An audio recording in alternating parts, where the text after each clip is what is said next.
अजहर सिद्दीक साहब चेयरमैन तहरीक इंसाफ के दिल में भी तो कोई नरम गोशा नहीं है ना पीपल्स पार्टी के लिए, तो वो देखिए मैं अभी कोई बात ऐसी नहीं करना चाहता, लेकिन इतना मैं बता दूं कि कम से कम इन 13 सियासी जमातों में पाकिस्तान पीपल्स पार्टी को किसी हद तक आप कह सकते हैं कि ये जमहूरी पार्टी है।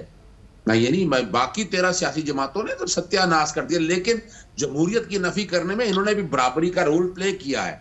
अब यहां आ जाए ना, जितनी लेजिस्लेशन हुई है, ये कलरेबल एक्सरसाइज ऑफ लेजिस्लेशन है, बैड लेजिस्लेशन है और बड़ी मजेदार है। जैसे आपने कौमी असेंबली से अगर पास करना है, आपने इतनी बड़ी मजाक उड़ रहा है भाई, आपने कोई अवामी राय ली, चले नहीं अवामी राय ली, आपने मेजोरिटी में मौजूद थे, 10 12 14 आपके सारी असेंबली के लोग दिखाते रहे, पता ही किसी को नहीं है कि मेजोरिटी है। भैया वो जब पास करनी है तो मेजोरिटी आपकी असेंबली के अंदर मौजूद है। सर इतनी स्ट्रॉन्ग अपोजिशन है, राजा रियाज साहब है।